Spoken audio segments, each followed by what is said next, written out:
پوهان صاحب د امنیتي تړون خبره ځکه لږ زیات به تاکید وکړو چې روسان وایي ضمیر کابلوف وایي چې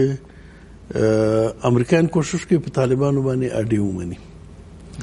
سره د چې تر اوسه پورې طالبانو هیڅ داسې نه دي ویلي او داسې ښکاري چې طالبان اډې نه مني لیکن په عراق کې امریکایانو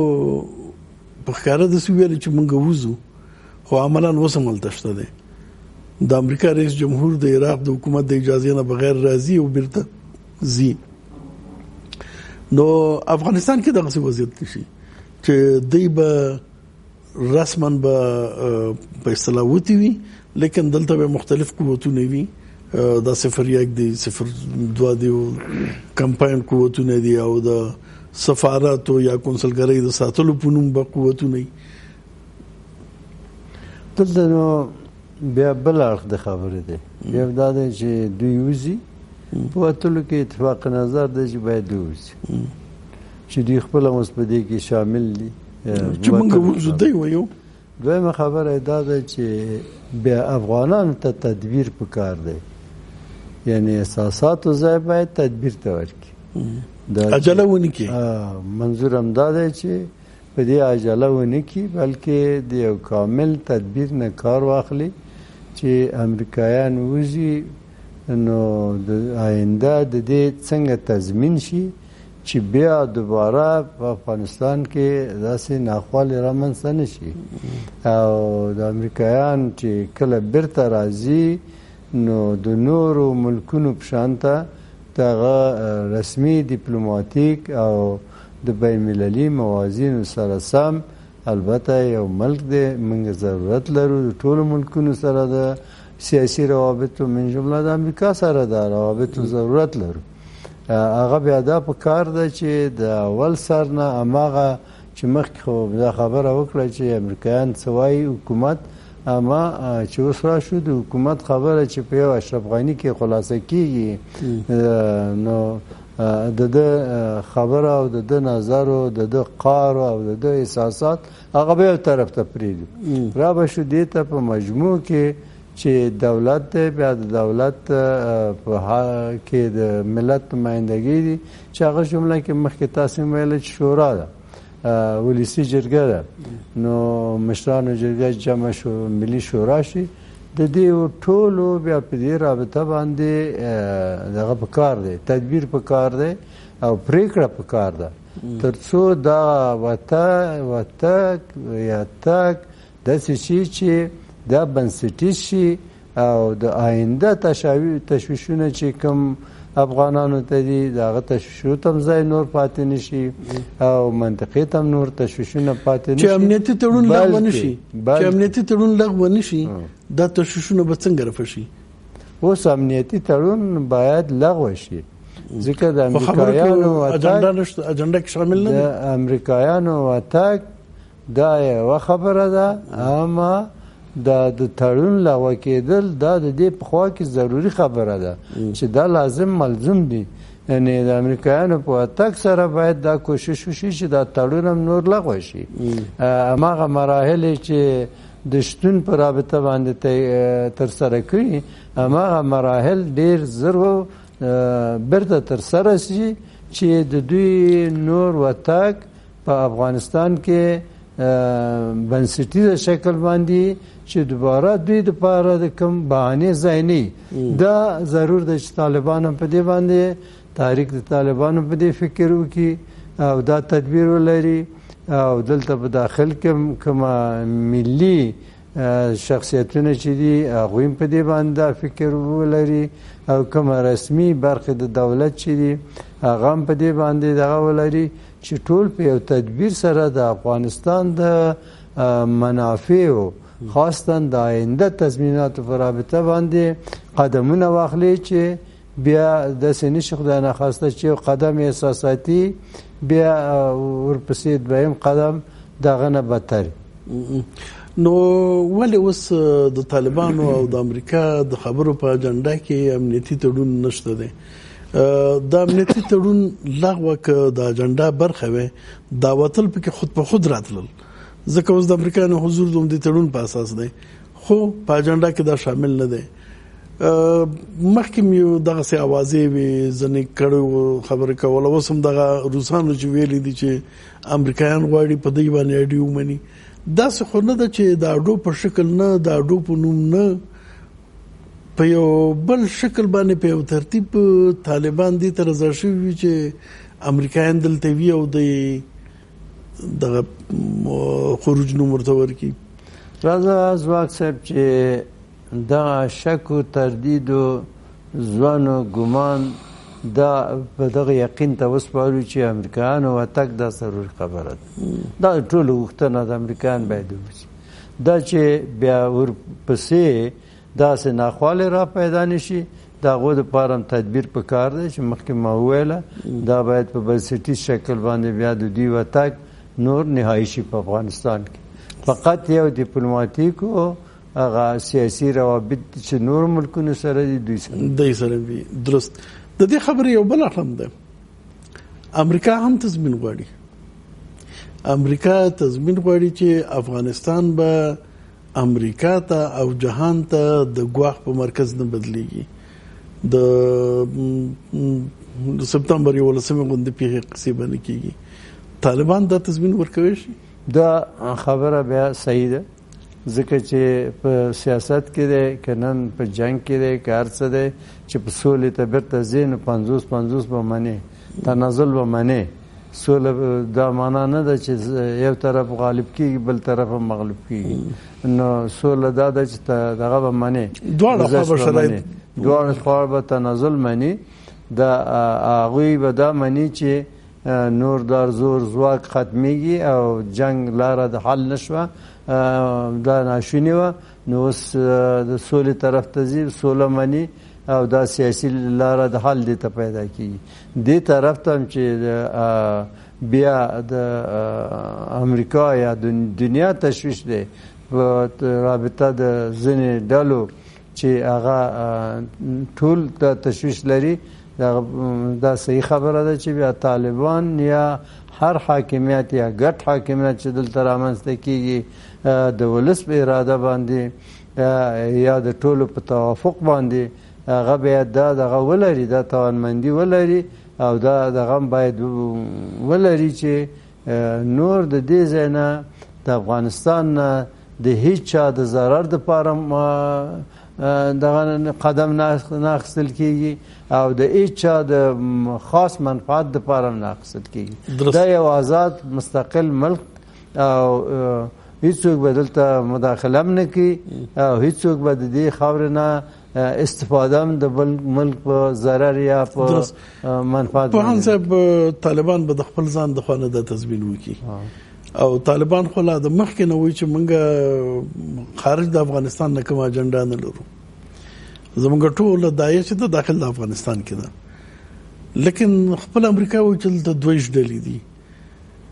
دغه دویش ډلې نورې کشته او که نشته ده داعش خو شته دی که نه نو طالب خو د داعش تضمین نشي کولی او دلته خو لا خبره هغه وخت لا مغلقه کیږي چې افغان حکومت او امریکا د داعش په سرپرستۍ متهم دي. نو دغه تضمین به څوک کوي دغه مسله به څوک حل کوي؟ نه خو دلته بیا یو ګوره یو رښتیاني سوله راغله چې راځي انشاءالله افغانان سره متفق شول بیا یقیني چې دغسې ناخوالو مخه نیوی شي ځکه تحریک د طالبانو او د عام ولس چې دلته کوم شتون لري دا قواوې چې دلته شتون لري دا چې ټول سره متحد شي بیا زه فکر کوم چې د دې خبرو مخنیوی کوي شي. داعش د قوت په توګه دلته شته دی. زه بیا هم دا سوال ځکه تکراروم چې امریکا متهم په دې ده چې د داعش سرپرستي کوي. نو د یوې خوا نه که امنیتي تړون نه لغوه شوی چې تر اوسه پورې خو هېڅ نه ښکاري چې لغوه کېږي به د بلې خوا نه امریکا او د سیمې هیوادونه که د داعش راته عسکري که دلته نه وي خو دلته پاکستان غوندې دغه مرستیالیان لري امریکا هغه به د داعش راته هغه به تقویه کېږي او بیا به نو دا خپل امریکا ته پلمه ورکوي چې دلته څوک شته چې زه جنګ وکړم. هغه نو بیا د امریکا دوه ګونی سیاست دی. چې په ظاهر کې به د سولې خبرې کوي او په باطن کې به بیا د جنګ ته لمن وي. هغه بیا نو بله خبره ده. موږ او تاسو تر اوسه خبره دا ده چې امریکا د منطقې په واقعیت پوه شوی او غواړي چې وسوځي او دلته سوله راشي. موږ دغه مثبت ارزیابي کوو. که بیرته هغه اړخ ته لاړ شو چې امریکا په دې رابطه باندې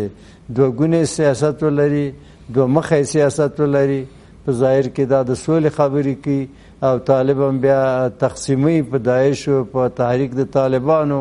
چې هغه افراطي ټول سره یو ځای شي او بیا په افغانستان کې جنگ د نن نه پسې هغه ورځ باندې بدتري، هغه بیا جلا خبره ده. د دې احتمال څونه ګورئ؟ زه فکر کوم چې اوس هغه احتمال ډیر کم شوی د پاره دې کم شوی چې اوس تحریک د طالبانو او د افغانستان ولس چې سوله غواړي دا یوازې نه دي، منطقه ټوله ورسره ده، جهان ورسره ټول دی چې افغانستان سولې ته ضرورت لري. د افغانستان لاره د حل سوله ده، نه جنگ او نه دهشتګري او نه د حل لاره سوله ده، د کې هیڅ شک نشته دی. لیکن هغه څوک چې جنگ غواړي او د جنگ د لارې خپل ستراتیژیک اهداف ترلاسه کوي نو هغه خو بیا سوله نه ده که نه. هغه ویلي ما مخکې د ایران د تشویش په اړه تاسو ته ویلې چې ایران دغه هم تشویش لري چې امریکا به په ظاهره وځي او دلته به میدان هم دغسې پرېږدي، افغانستان به دلته به داعش طالب به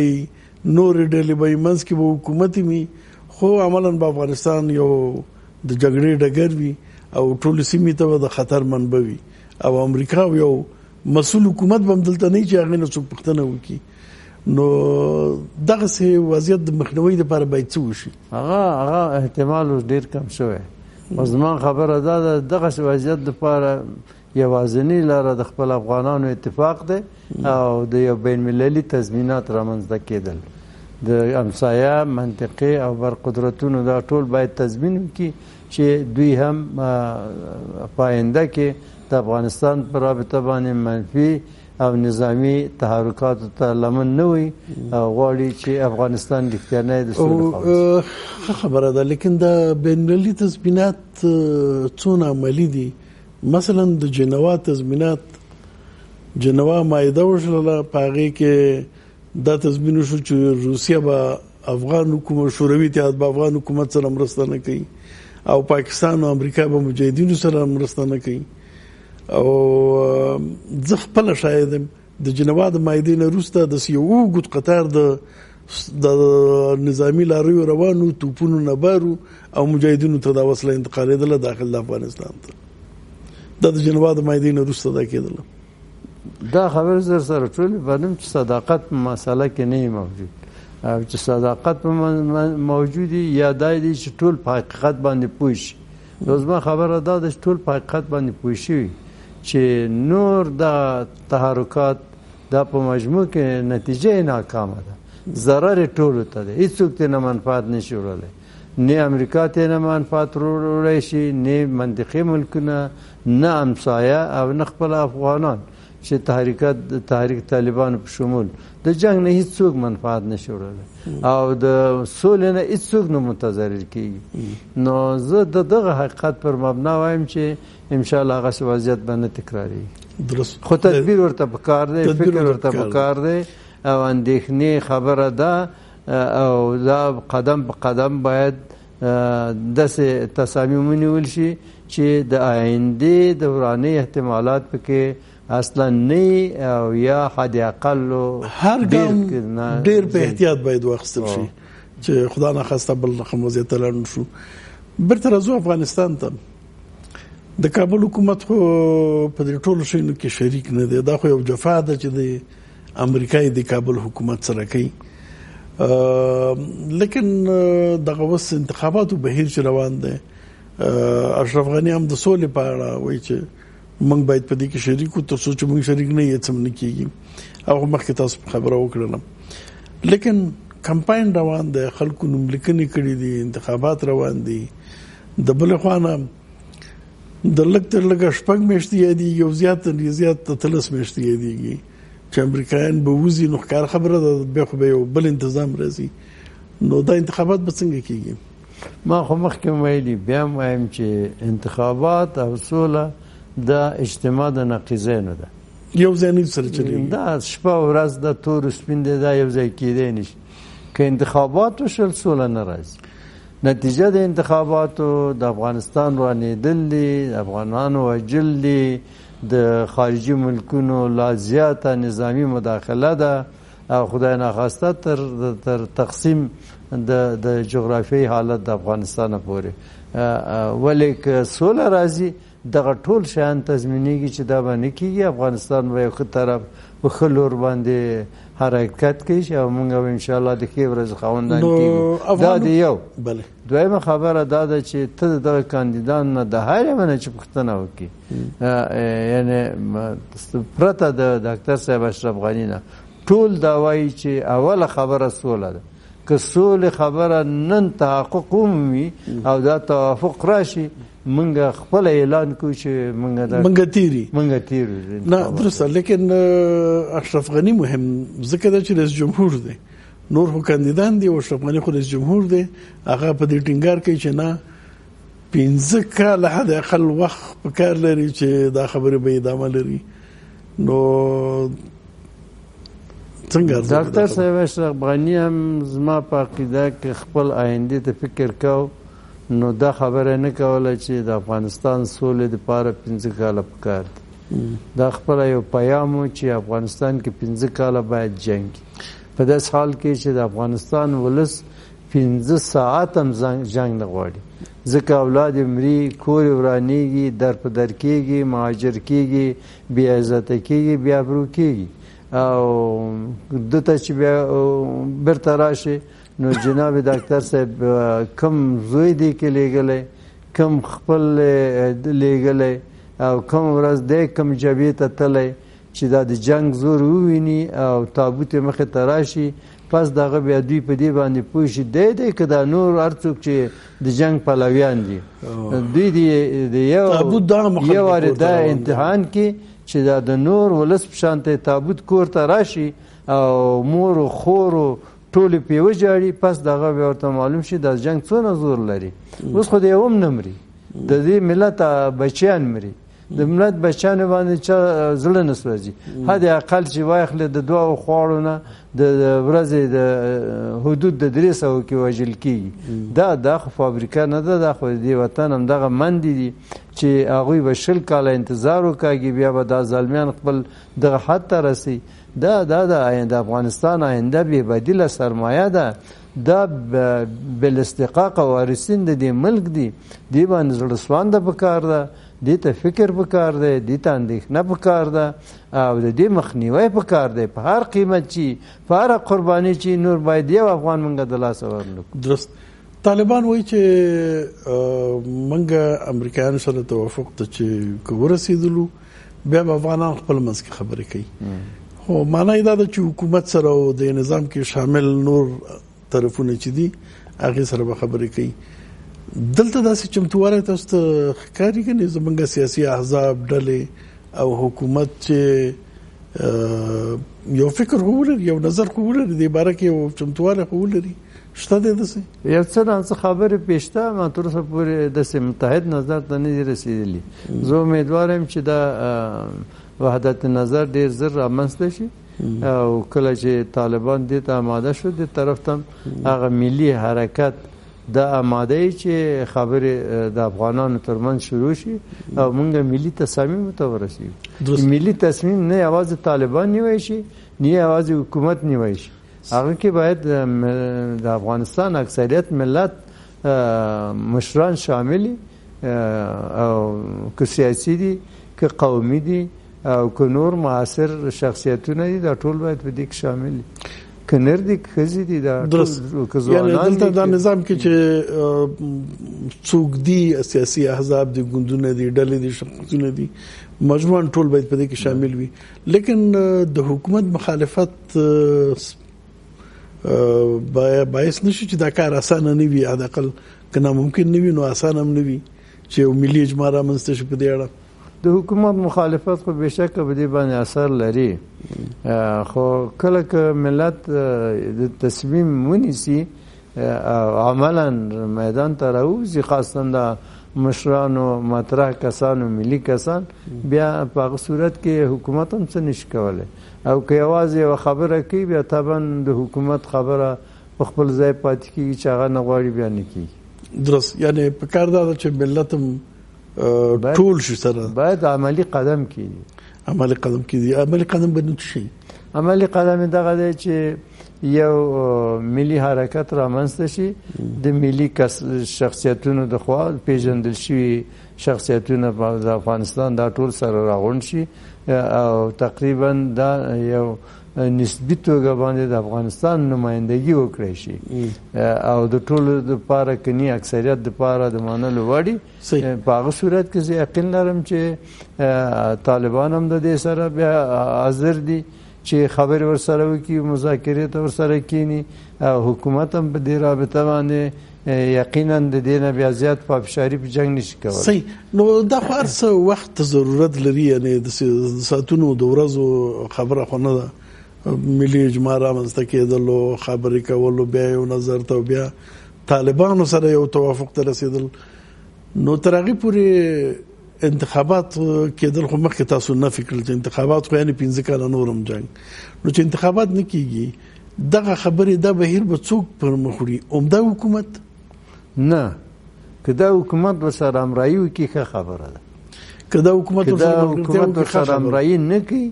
بیا دې ملت کې دغه رامنځته شوی، دا احساس رامنځته شوی، دا احساس عمومي شوی دی. اوس فقط یو اواز ته ضرورت لري چې دوی سره راغونډ شي. دا په ورځو کېږي، هفتو ته هم ضرورت نه لري. که ملت سره راغونډ شي بیا دا کار په ورځو هم کېږي. خدای دې کې چې وشي، خدای دې کې چې موږ یو داسې سولې خواته ورشو چې جګړه ودرېږي، نه دا چې د جګړې بڼه تبدیله کړي او مرګونه ادامه ولري. مرګونه باید ودرېږي. تاسو نه ډېره زیاته مننه. سلامت اوسئ. ګران لیدونکو، تاسو موږ مننه. تر اوسه پورې موږ سره وئ. راتلونکي بحث پورې په خدای سپارم. الله مو مل.